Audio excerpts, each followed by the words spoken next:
নমস্কার প্রিয় নবম শ্রেণীর ছাত্রছাত্রীরা, ডাব্লিউ ম্যাথ ক্লাসে তোমাদের সকলকে স্বাগত। আজ আমি তোমাদের এই ভিডিওর মাধ্যমে নবম শ্রেণীর দ্বিতীয় পর্যায়ক্রমিক মূল্যায়ন বা সেকেন্ড ইউনিট টেস্ট বা সেকেন্ড সামেটিভ ইভ্যালুয়েশনের জন্য ভৌতবিজ্ঞানের উপরে একটি সম্পূর্ণ সাজেশন দেবো, যেটি তোমাদের ডাব্লিউ বোর্ড অর্থাৎ ওয়েস্ট বেঙ্গল বোর্ডের যে কোনো স্কুলে পরীক্ষার ক্ষেত্রে গুরুত্বপূর্ণ। এমনকি তোমরা যারা মাদ্রাসা বোর্ডের ছাত্রছাত্রী তাদের ক্ষেত্রেও এই সাজেশনটি সমানভাবে কার্যকরী। তো চলো সাজেশনটা দেখার আগে আমরা দেখে নেব কোন কোন অধ্যায় তোমাদের এইবারে সেকেন্ড ইউনিট টেস্টের সিলেবাসে আছে। দেখো, এখানে আমি টোটাল 5টা অধ্যায় রেখেছি। প্রথম হচ্ছে মৌলের ধারণা, দ্বিতীয় হচ্ছে পদার্থের গঠন ও ধর্ম, 3 নম্বর দ্রবণ, 4 নম্বর অ্যাসিড, ক্ষার ও লবণ এবং 5 নম্বর যে অধ্যায়টা আছে কার্যক্ষমতা ও শক্তি। এইবারে এই 5টা অধ্যায়ের মধ্যে তোমাদের স্কুল অনুযায়ী কম বেশি হয়, কোথাও 5টাও থাকে, কোথাও 3টে, কোথাও 4টে। তো যেই স্কুলে যেমন অধ্যায় থাকবে সেইভাবে তোমরা সাজেশনগুলো দেখে নেবে সেই অধ্যায় অনুযায়ী। তো চলো আমরা এই যে অধ্যায়গুলো এখানে আছে সেই অধ্যায় অনুযায়ী কোন কোন প্রশ্নগুলো এবার সেকেন্ড ইউনিট টেস্টের জন্য গুরুত্বপূর্ণ সেগুলো এক এক করে দেখে নিই। দেখো, প্রথম যে অধ্যায়টা আছে মৌলের ধারণা, এখান থেকে যে 2 এবং 3 নম্বরের গুরুত্বপূর্ণ প্রশ্নগুলো আসে সেগুলো দেখে নাও। প্রথম যে প্রশ্নটা আছে অ্যাভোগাড্রো সংখ্যা কাকে বলে, এর মান কত।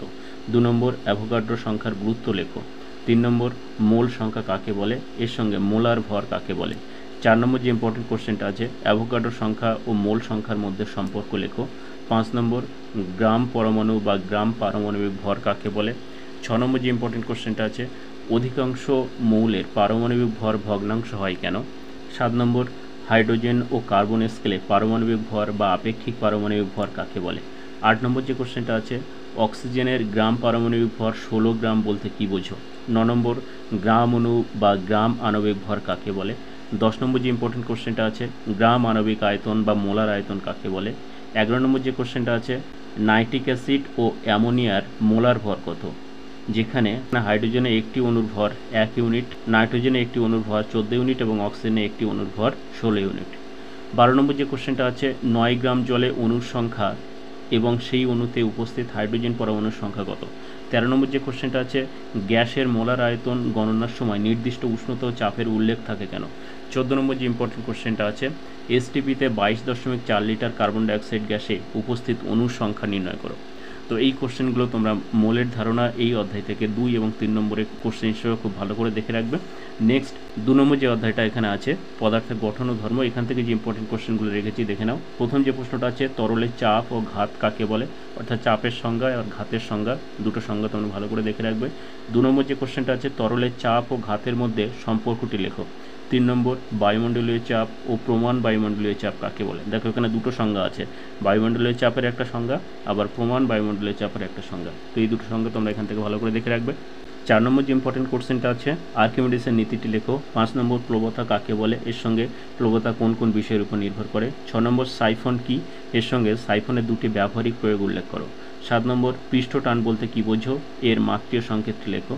8 নম্বর যে ইম্পর্টেন্ট কোশ্চেনটা আছে পীড়ন ও বিকৃতি বলতে কী বোঝো। 9 নম্বর ব্যারোমিটারে পারদ ব্যবহারের দুটি সুবিধা লেখো। এরপর 10 নম্বর যে ইম্পর্টেন্ট কোশ্চেনটা আছে ইয়ং গুণাঙ্ক কাকে বলে, এর সঙ্গে ইয়ং গুণাঙ্কের রাশিমালাটি প্রতিষ্ঠা করো, এর সঙ্গে এর একক কী, অর্থাৎ ইয়ং গুণাঙ্কের একক কী।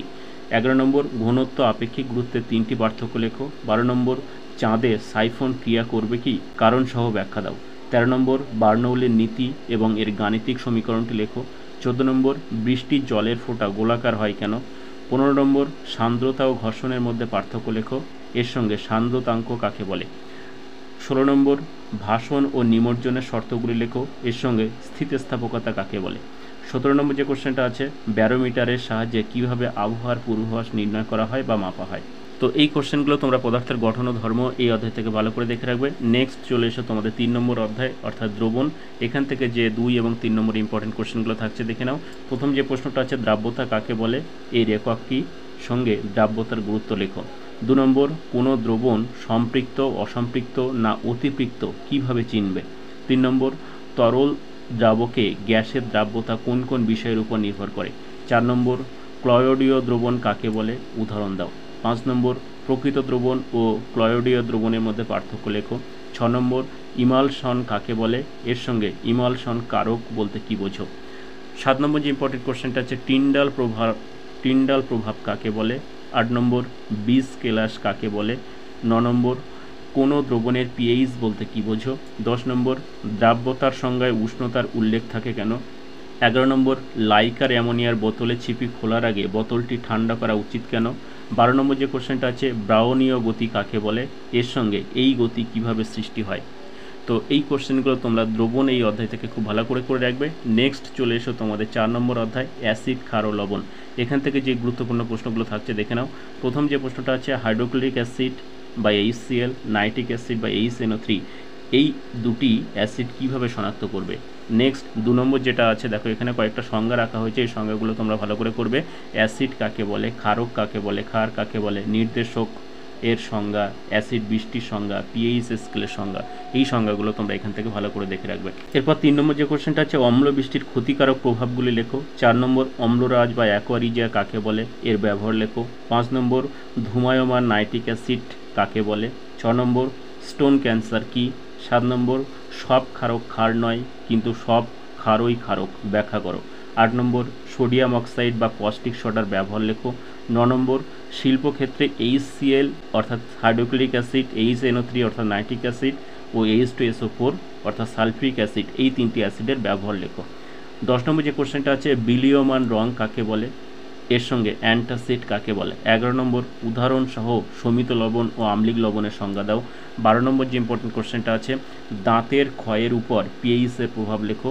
13 নম্বর, অ্যাসিডের ক্ষার গ্রাহিতা বলতে কী বোঝো, এর সঙ্গে ক্ষার ও ক্ষারকের অম্লগ্রাহিতা কাকে বলে। 14 নম্বর যে ইম্পর্টেন্ট কোশ্চেনটা আছে, তামার টুকরোর সাথে ঘন নাইট্রিক অ্যাসিড উত্তপ্ত করলে কি ঘটবে, সমীকরণ সহ লেখো। তো এই কোশ্চেনগুলো তোমরা অ্যাসিড, ক্ষার ও লবণ এই অধ্যায় থেকে খুব ভালো করে রাখবে। নেক্সট চলে এসো তোমাদের সেকেন্ড ইউনিট টেস্টের জন্য লাস্ট যে অধ্যায়টা রেখেছি, কার্যক্ষমতা শক্তি। এই অধ্যায় থেকে যে গুরুত্বপূর্ণ প্রশ্নগুলো থাকছে তোমরা এক এক করে দেখে নাও। প্রথম যে প্রশ্নটা আছে, কার্য কাকে বলে, এর সঙ্গে CGS ও SI পদ্ধতিতে কার্যের পরম একক লেখো। 2 নম্বর, কার্যহীন বল কাকে বলে, উদাহরণ সহ লেখো। 3 নম্বর, যান্ত্রিক শক্তি কাকে বলে, এর সঙ্গে যান্ত্রিক শক্তির সংরক্ষণ নীতিটি লেখো।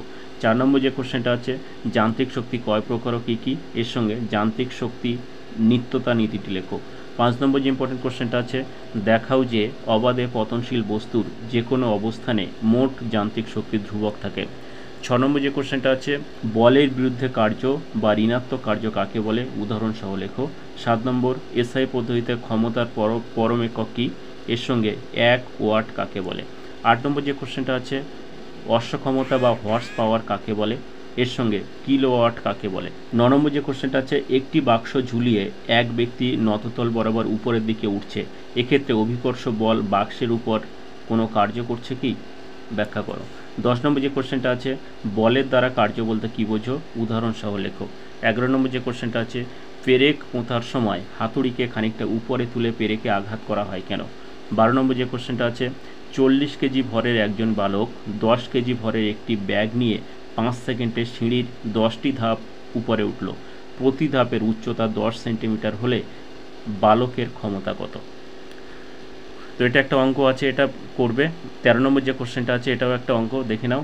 একটি বস্তুর ভর 10 কেজি, বস্তুটি ভূমি থেকে 10 মিটার উঁচুতে রয়েছে, বস্তুটির বেগ 40 মিটার পার সেকেন্ড হলে বস্তুটির গতিশক্তি স্থিতিশক্তি নির্ণয় করো।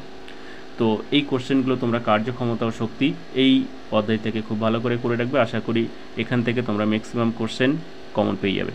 তো এই ছিল তোমাদের নবম শ্রেণীর দ্বিতীয় পর্যায়ক্রমিক মূল্যায়ন বা সেকেন্ড সামেটিভ ইভ্যালুয়েশনের জন্য ভৌতবিজ্ঞানের উপরে একটি সম্পূর্ণ সাজেশন। তো আজকে ভিডিওটা এই পর্যন্ত।